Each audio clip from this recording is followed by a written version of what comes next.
आप सभी लोगों का डिसेंट स्टडी क्लासेस के यूट्यूब चैनल पर हार्दिक स्वागत करता हूं। आप मेरे साथ पढ़ रहे थे इंडस्ट्रियल इंजीनियरिंग सब्जेक्ट को, जिसमें हम लोग पहले चैप्टर को फिनिश कर चुके थे। आज हम लोग सेकंड चैप्टर को स्टार्ट कर रहे हैं, तो ध्यान से देखिएगा। सेकंड चैप्टर क्या है? सेकंड चैप्टर का नेम है वर्क स्टडी, जिसका हिंदी में होता है कार्य अध्ययन। कार्य अध्ययन क्या होता है, इसके बारे में हम आज चर्चा करने वाले हैं। तो व्हाट इज वर्क स्टडी? नाम से ही समझ में आ रहा है, कार्य प्लस अध्ययन। कार्य का मतलब कोई भी हम रोजमर्रा का काम करते हैं या कोई भी वर्क किया जाता है, जैसे इंडस्ट्री में किया जाता है या घर में किया जाता है, कहीं भी जहाँ पर कार्य शब्द का यूज हो जाता है उसे ही हम नॉर्मल कार्य कहते हैं। और अध्ययन का मतलब क्या होता है? उसकी स्टडी करना या उसके बारे में जानना कि जो भी हम वर्क कर रहे हैं तो वो किस चीज़ का वर्क है या उसमें कौन कौन से प्रोसेस यूज हो रहे हैं, उन सभी चीज़ों का अध्ययन करना ही कार्य अध्ययन कहलाता है। तो जब हम कार्य का पूर्णतया अध्ययन करते हैं तो उसे हम लोग कार्य अध्ययन कहते हैं। तो देखते हैं इसकी डिफिनीशन क्या है। इसकी डिफिनीशन है, कार्य अध्ययन का मूल उद्देश्य कार्य को सरल बनाना तथा उसे न्यूनतम समय में न्यूनतम श्रम द्वारा पूरा करना। मतलब कि कार्य अध्ययन हम क्यों करते हैं? कार्य अध्ययन हम इसलिए करते हैं कि किसी भी कार्य को हम सरल तरीके से कर सके और जो भी कार्य हो रहा है उसका टाइम बचा सकें या फिर उसे न्यूनतम समय में पूरा किया जा सके। और क्या हो सकता है? उसे न्यूनतम श्रम के साथ पूरा करना। मतलब कि जब हमें किसी भी कार्य की पूर्णतः जानकारी होगी तो उसमें जो भी वर्कर्स लगेंगे या पैसा लगेगा तो वो वेस्ट नहीं जाएगा, मतलब कि वो खराब नहीं जाएगा। हमें जितना पैसा लगाना है कार्य में उतना ही लगेगा। जैसे कि हमें मान लीजिए ये मार्कर बनाना है, हमें पता है पहले से ही कि इसमें इतनी प्लास्टिक लगनी है और जो भी मटेरियल लगना है इतना सुटेबल इतना मटेरियल लगेगा, जो भी लगेगा इसमें। अब अगर हमें ये पता नहीं है पहले से कि इसमें मान लीजिए 100 ग्राम प्लास्टिक लगी है, हमें अगर पता नहीं है तो हमने 150 ग्राम प्लास्टिक खरीद ली, तो क्या होगा? वो जो 50 ग्राम प्लास्टिक होगी उसका जो भी पैसा होगा वो वेस्ट चला जाएगा। मतलब कि हम ज़्यादा प्लास्टिक खरीद लेंगे तो प्लास्टिक खराब चली जाएगी। अब क्या है, अगर हम लोगों ने इसका जो भी कवर तैयार करना था वो मैं तैयार करना था 3 मीटर का, अब हम लोगों ने 3.4 मीटर का तैयार कर दिया, तो क्या होगा कि जो भी इसमें श्रम लगा होगा, भाई अब 3 मीटर का बनाने में थोड़ा सा कम श्रम लगेगा या कम समय लगेगा। अब जब 3.4 मीटर का बना रहे होंगे तो उसमें ज़्यादा समय लगेगा और ज़्यादा श्रम लगेगा।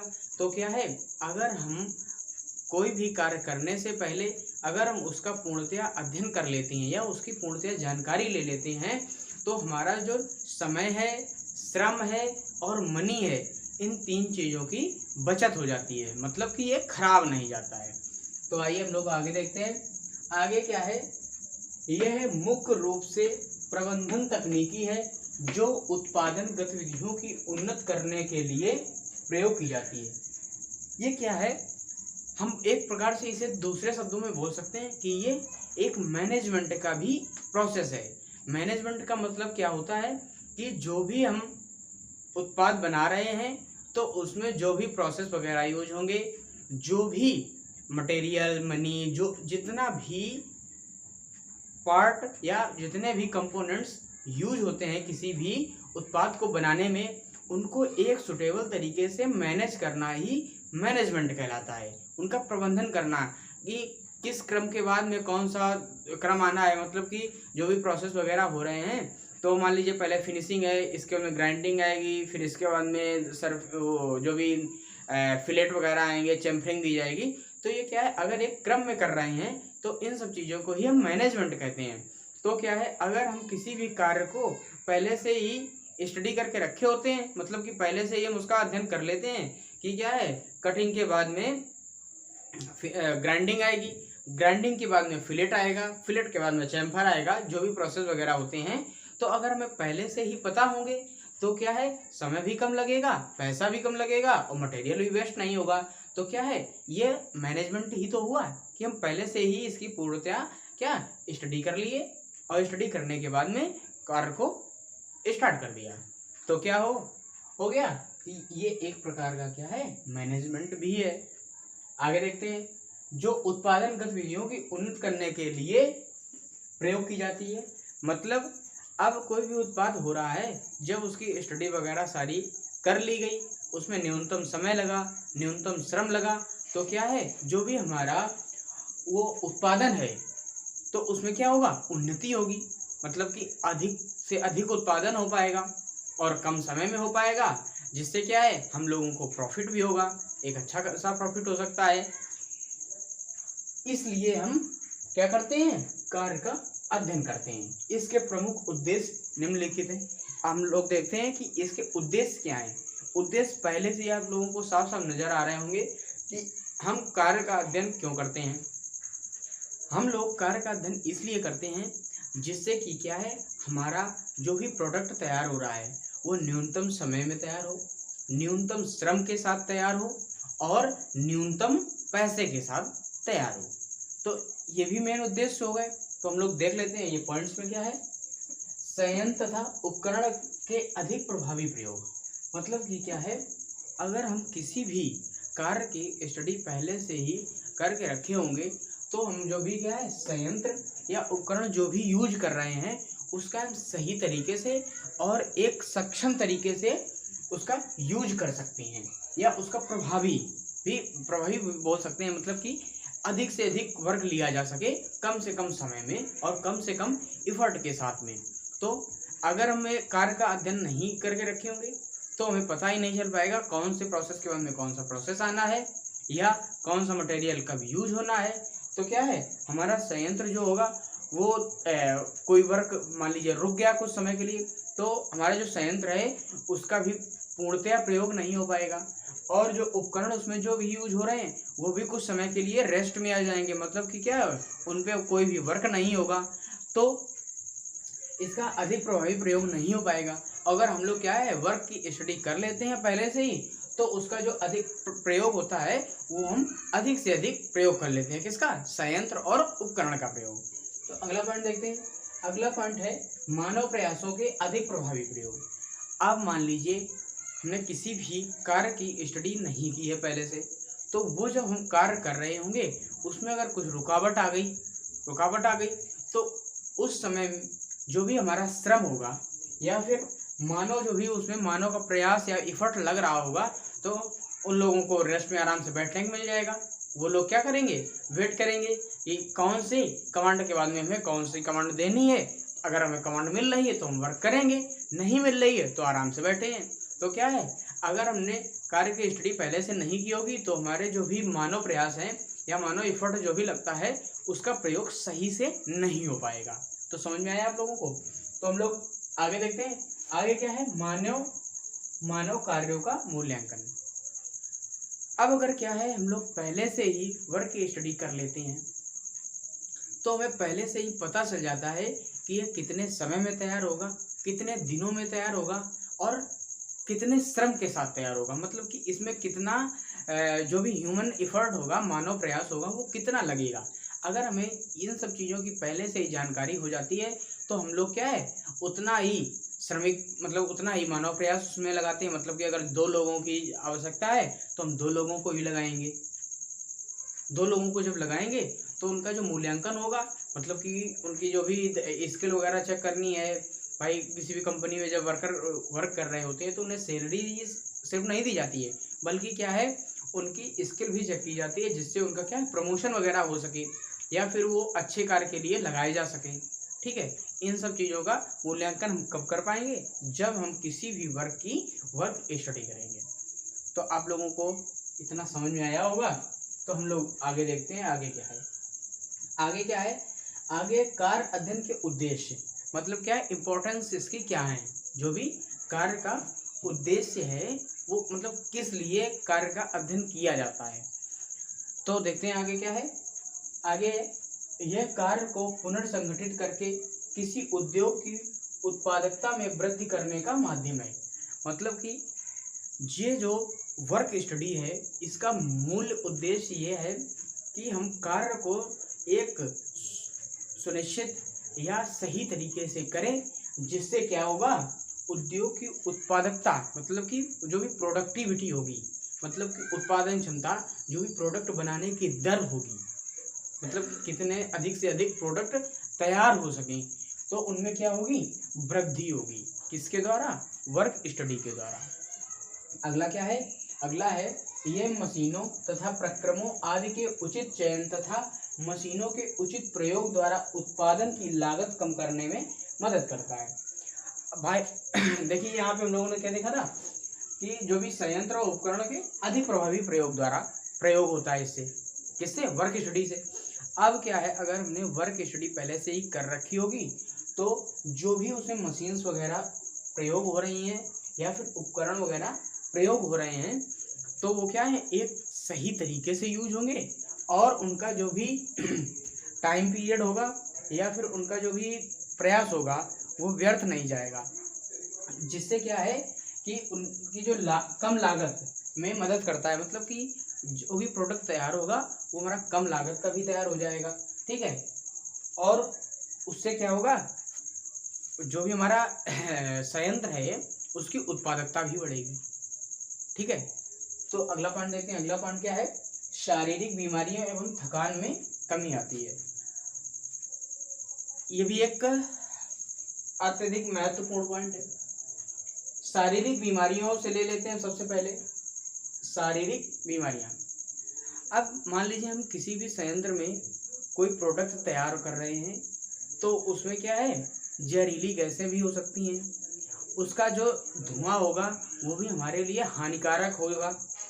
अगर क्या है, हमें पहले से ही जानकारी उसकी नहीं है, अगर हमें क्या है, उसकी पहले से जानकारी नहीं है कि कितना जो भी ये धुआं वगैरह है कितना जहरीला है, तो हमारे क्या है, शारीरिक बीमारियां भी आ सकती हैं। मतलब कि सांस की भी प्रॉब्लम हो सकती है, बहुत सारी प्रॉब्लम जो भी धुएं वगैरह से आती हैं, जहरीली गैसों से आती हैं, ठीक है, हमारे फेफड़े गल सकते हैं।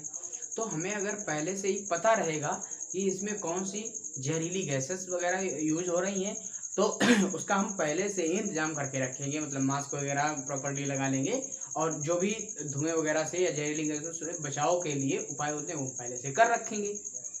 अब क्या है, अगर हम लोगों ने वर्क स्टडी की नहीं होगी कि ये किस चीज़ का वर्क है और इसमें कौन सी गैसेस वगैरह यूज होंगी, तो क्या है, हमारे अंदर शारीरिक बीमारियां आएंगी।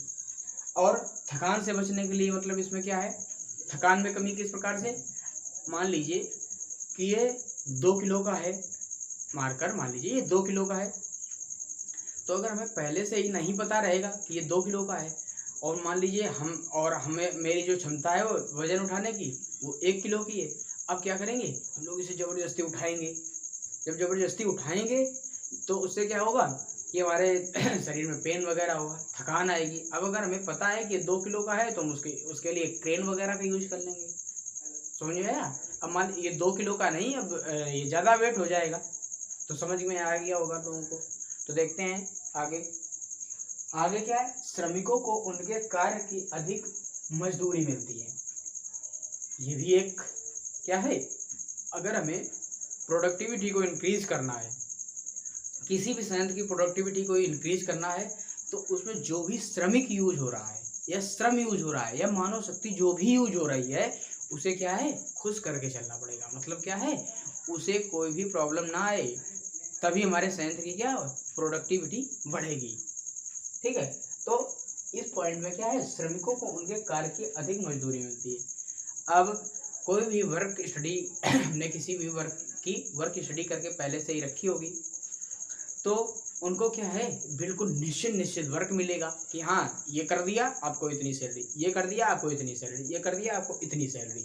तो क्या है, लेबर अब क्या करेगा, जो भी हमारा श्रम है या श्रमिक है, वो क्या करेगा, जल्दी जल्दी अपना कार्य खत्म करेगा और ज़्यादा से ज़्यादा करेगा, जिससे उन्हें क्या होगा, उनकी जो मजदूरी होगी वो अधिक से अधिक मिल पाएगी। तो समझ में आ गया इतना सारा। तो आप लोग इसका स्क्रीनशॉट ले लीजिए, फिर हम लोग आगे बढ़ते हैं। तो हम लोग आगे का टॉपिक देखते हैं। आगे का टॉपिक क्या है, कार्य अध्ययन की उपयोगिता। अब क्या है, वर्क स्टडी जब हम कर रहे होते हैं तो उसकी उपयोगिता क्या है ये हम लोग देखते हैं। तो सबसे पहला पॉइंट इसमें है भवन निर्माण कार्यों में। हम कोई भी भवन बना रहे हैं, कोई भी घर बना रहे हैं, तो अगर हम उसको पहले से ही पूर्णतया अध्ययन करके रखे होते हैं कि कौन सा रूम कहाँ पे बनना है या कहाँ पर कौन सा गेट लगना है, जो भी हमारे भवन का इंफ्रास्ट्रक्चर होता है, मतलब पूर्ण जो भी लेआउट होता है, वो अगर हमें पहले से ही पता होता है तो भवन निर्माण में हमें आसानी मिलती है। और ये किसके अंतर्गत आता है, कार्य अध्ययन के अंतर्गत। मतलब क्या हुआ कि हम भवन बनाने से पहले उसका पूर्णतया कार्य अध्ययन कर लिए हैं, यहाँ वर्क स्टडी कर चुके हैं। तो अगला पॉइंट देखते हैं। अगला पॉइंट है पदार्थ हस्तांतरण में। मतलब कि पदार्थ का ट्रांसपोर्टेशन जब हम करते हैं, मतलब एक शहर से दूसरे शहर में या एक स्थान से दूसरे स्थान पर भेजते हैं, तो हमें किस तरीके से भेजना है, किसके द्वारा भेजना है और कौन सी गाड़ियाँ यूज करनी है, मतलब कि कोई भी पदार्थ एक स्थान से दूसरे स्थान भेजने में अगर हम क्या है उसका पहले से अध्ययन करके रखे होते हैं, तो हमें जो भी हमारा पदार्थ हस्तांतरण होता है वो कम समय में, कम कीमत में और कम श्रम के साथ में पूर्ण हो जाता है। तो अगला पॉइंट देखते हैं। अगला पॉइंट क्या है, जल, थल तथा वायुसेना में। मतलब कि एयरफोर्स, नेवी और जो भी आर्मी वगैरह है, इसमें वर्क स्टडी का भी एक अहम भूमिका होती है। क्या, जब भी कोई क्या है वायुसेना, मान लीजिए जो भी एयरफोर्स है, उसमें कौन सा जहाज कब भेजना है, कहाँ भेजना है, किस कार्य के लिए भेजना है, अगर हम पूर्णतया इसकी जानकारी पहले से ही कर लेते हैं तो क्या है हमारे एयरफोर्स को एक सुविधा हो जाती है।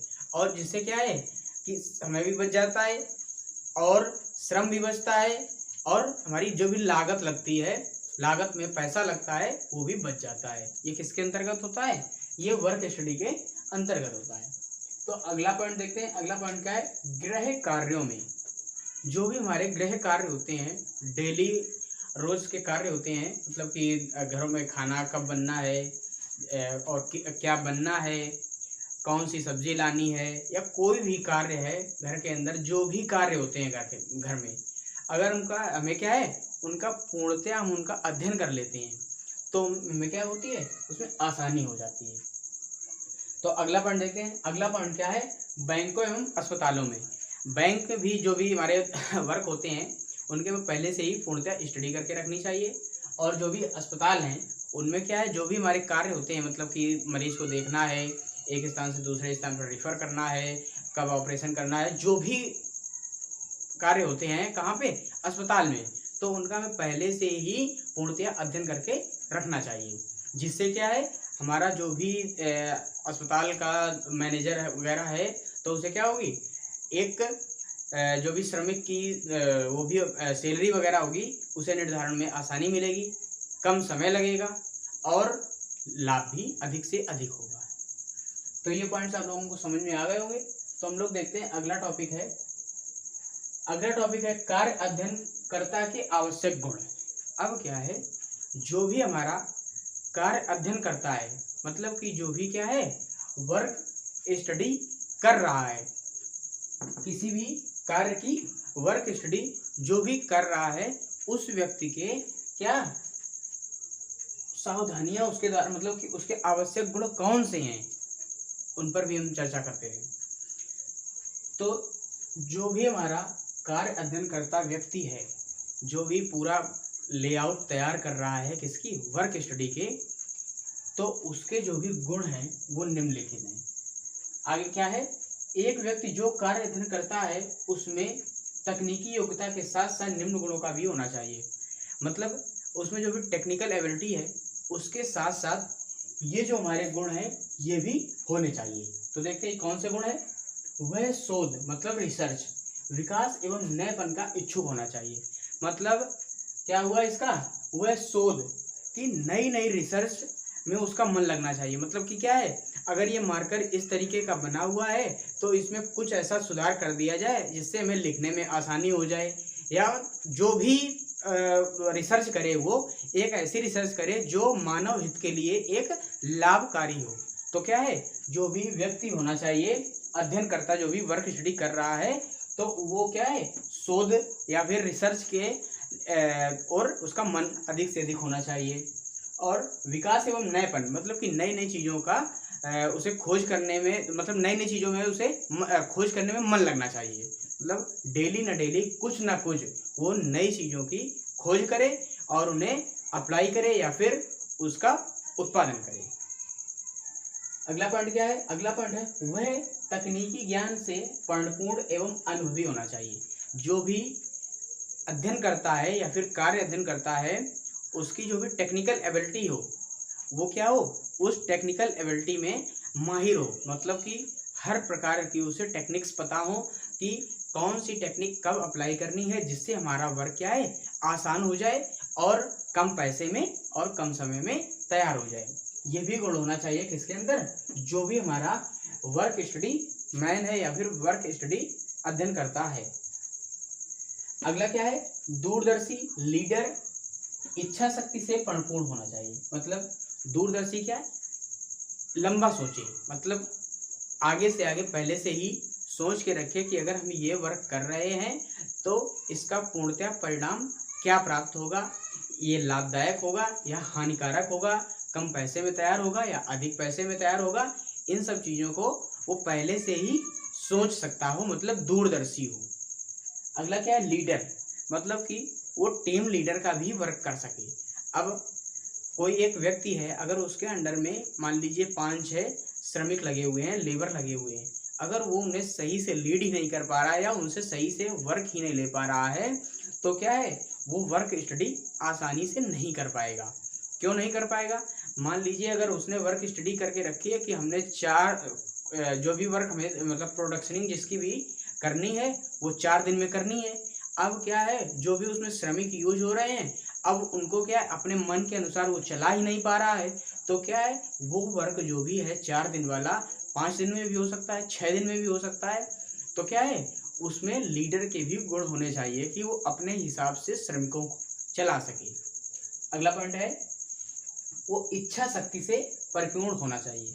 मतलब कि नई नई चीज़ों की खोज करने में उसकी इच्छा होनी चाहिए, या कम से कम समय में किसी भी वर्क को करने की उसकी इच्छा होनी चाहिए। मतलब कि क्या है, जो भी हमारी कंपनी वगैरह है उसकी उन्नति में उसका मन लगना चाहिए। जब तक वो व्यक्ति ये नहीं चाहेगा कि हमारी कंपनी में उन्नति हो, तो वो वर्क स्टडी सही से करेगा ही नहीं। तो ये सारे पॉइंट्स आप लोगों को क्लियर हो गए होंगे। तो हम लोग देखते हैं अगला टॉपिक क्या है। अगला टॉपिक हमारा है कार्य अध्ययन के दौरान ली जाने वाली सावधानियां। कार्य अध्ययन मतलब जब भी हम वर्क स्टडी कर रहे होते हैं तो किन किन चीज़ों की हमें आवश्यकता होती है या किन किन चीज़ों पर हमें पहले से ध्यान देकर रखना चाहिए कि हम वर्क स्टडी जब कर रहे हैं तो इन चीज़ों पर हमें अधिक से अधिक ध्यान देना है और जोर भी देना है। तो इसमें पहला क्या है, पहले श्रमिकों से बातचीत करनी चाहिए और उनकी समस्याओं पर ध्यान देना चाहिए। अब क्या है, कोई भी हम जब वर्क स्टडी करते हैं तो उसमें जो भी श्रमिक यूज हो रहे हैं, जिनके द्वारा वो प्रोडक्ट तैयार हो रहा है, तो उनकी भी मन की बात को जानना चाहिए और उनके जो भी समस्याएं उनमें आ रही हैं, मतलब कि वर्क को करने में जो भी समस्याएं आ रही हैं उन पर भी ध्यान देना चाहिए और जो भी हमारे वर्कर्स वगैरह हैं उनकी भी सलाह को भी सुनना चाहिए। इन सब चीज़ों पर अगर हम पहले से ध्यान दे लेते हैं तो जो भी हमारी वर्क स्टडी होगी वो एक अच्छे लेवल की होगी या उच्च गुणवत्ता वाली होगी। तो अगला पॉइंट है श्रमिकों और कार्य अध्ययनकर्ता के बीच बातों की स्पष्टता होनी चाहिए। इसका मतलब क्या हुआ कि जो भी हमारा वर्क स्टडी मैन है या फिर कार्य अध्ययन करता है और लेबर है, उनके बीच में जो भी बातचीत हो रही है वो बिल्कुल स्पष्ट या क्लियर होनी चाहिए। ये नहीं है कि हमारा जो भी प्रोडक्ट तैयार हो रहा है वो 2 रुपए का तैयार होगा तो लेबरों ने बता दिया क्या 4 रुपए का तैयार होगा। अब जो भी कार्य करता होगा, जो भी वर्क स्टडी कर रहा होगा, वो क्या है, उसमें क्या कितना नोट करेगा, 4 रुपए नोट करेगा। तो जिससे क्या होगा, हमारा जो भी वर्क स्टडी है वो इफेक्टेड हो जाएगी या प्रभावित हो जाएगी। तो उनके बीच में क्या होना चाहिए, बातचीत की स्पष्टता, पूर्णतया स्पष्टता होनी चाहिए। मतलब एक दूसरे से दोनों बातचीत जो भी कार्य कर रहे हैं उनको किसी भी चीज़ को छुपाना नहीं चाहिए एक दूसरे से, ठीक है। तो अगला पॉइंट देखते हैं। अगला पॉइंट क्या है, कार्य अध्ययन के दौरान ध्यान इधर उधर नहीं होना चाहिए। मतलब क्या है, जब भी हम किसी भी वर्क स्टडी कर रहे हैं तो जो हमारा फुल कंसंट्रेशन है वो उसी पर्टिकुलर थिंग्स या चीज पर होना चाहिए जिसके बारे में हम उसका अध्ययन कर रहे हैं या उसके कार्यों का अध्ययन कर रहे हैं। अब हमें ये मार्कर बनाना है, अगर हम इसकी वर्क स्टडी कर रहे हैं तो कितने रुपए का ये कवर तैयार होगा, ये मतलब खोल तैयार होगा, कितने रुपए का इसका जो भी इसमें इंक वगैरह पड़ी है ये तैयार होगी। इन सब चीज़ों पर अगर हम अच्छे से ध्यान नहीं देंगे, इधर उधर ध्यान कर देंगे, तो अगर ये 20 रुपए का मार्कर तैयार हो रहा है तो हो सकता है 25 रुपये हमने लिख दिए किसमें, कैटलॉग वगैरह जो भी इसका जारी कर रहे हैं, जो इसके ऊपर MRP रेस पड़ के आएगा। तो इससे क्या होगा, जो भी हमने वर्क की स्टडी की है या कार्य का अध्ययन किया है वो प्रभावित हो जाएगा। तो अगला पॉइंट देखते हैं। अगला पॉइंट क्या है, अगला पॉइंट है कार्य अध्ययन करने से पहले वातावरण में सुधार करना चाहिए। वातावरण का मतलब क्या हो गया, वातावरण का मतलब उस स्थान से है जहां पर हम उत्पाद को तैयार कर रहे हैं। कोई भी कंपनी वगैरह है तो उसका जो भी लेआउट है या फिर उसका पूरा जो भी स्ट्रक्चर है उस स्थान से हम लोग इसका मतलब ले रहे हैं, किससे, वातावरण से। अब मान लीजिए हम वर्क स्टडी कर रहे हैं तो हमारे पास 2 कुंटल या फिर 20 किलो, मान लीजिए 20 किलो क्या है, लोहा है। अब वो क्या है, किसी दूसरे वस्तु के नीचे दब गया या फिर छिप गया। तो हम लोग जब भी रॉ मटेरियल दूसरी कंपनी से मंगा रहे होंगे, कैटलॉग में लिख रहे होंगे कि हाँ हमें इतना रॉ मटेरियल मंगाना है और 20 किलो हमारी नज़र में ही नहीं है, मतलब छिप गया, हमें दिख नहीं रहा है कि वो है भी हमारी कंपनी में नहीं है, तो हम लोग ज़्यादा मंगा लेंगे मटेरियल और बाद में हमें दिख जाएगा कि मटेरियल हमारे पास तो पहले से था ही। तो उससे क्या हुआ, एक उसकी जो उत्पादकता हुई वो भी प्रभावित हुई और उसमें जो क्या पैसा जो भी लगा वो भी लगा, मतलब अधिक से अधिक लगा, और जो भी पदार्थ हमारा हुआ वो भी वेस्ट चला जाएगा। आगे यूज कर सकते हैं लेकिन कुछ समय के लिए हमारी जो उत्पादकता है वो प्रभावित हो जाएगी। तो इसके लिए हमें क्या करना चाहिए, एक सही क्रम में हमें पदार्थ को लगाना चाहिए, सही क्रम में हमारी जो मशीन्स वगैरह हैं उनको लगाना चाहिए, और जो भी मटेरियल वगैरह तैयार हुआ है या जो भी हमारा उत्पाद तैयार हुआ है उसे एक साइड में लगाना चाहिए। मतलब कि क्या है, एक जो भी रूम वगैरह है हमारा या फिर कंपनी है उसका अरेंजमेंट सही तरीके से करना चाहिए, वातावरण से इससे संबंध होगा। तो आप लोगों को ये सारे पॉइंट्स क्लियर हो गए होंगे, तो आप लोग इसका स्क्रीनशॉट ले लीजिए। अब हम लोग मिलते हैं अगले वीडियो में। अगर आप लोगों को ये सारे पॉइंट्स क्लियर हुए हो तो आप लोग प्लीज़ इस वीडियो को लाइक कीजिए एंड हमारे चैनल को सब्सक्राइब कीजिए, और इसी तरीके के और भी वीडियोस की नोटिफिकेशन सबसे पहले पाने के लिए बेल आइकन को भी प्रेस कीजिए और उसके ऑल बटन को भी प्रेस कीजिए। Thanks for watching, have a nice day.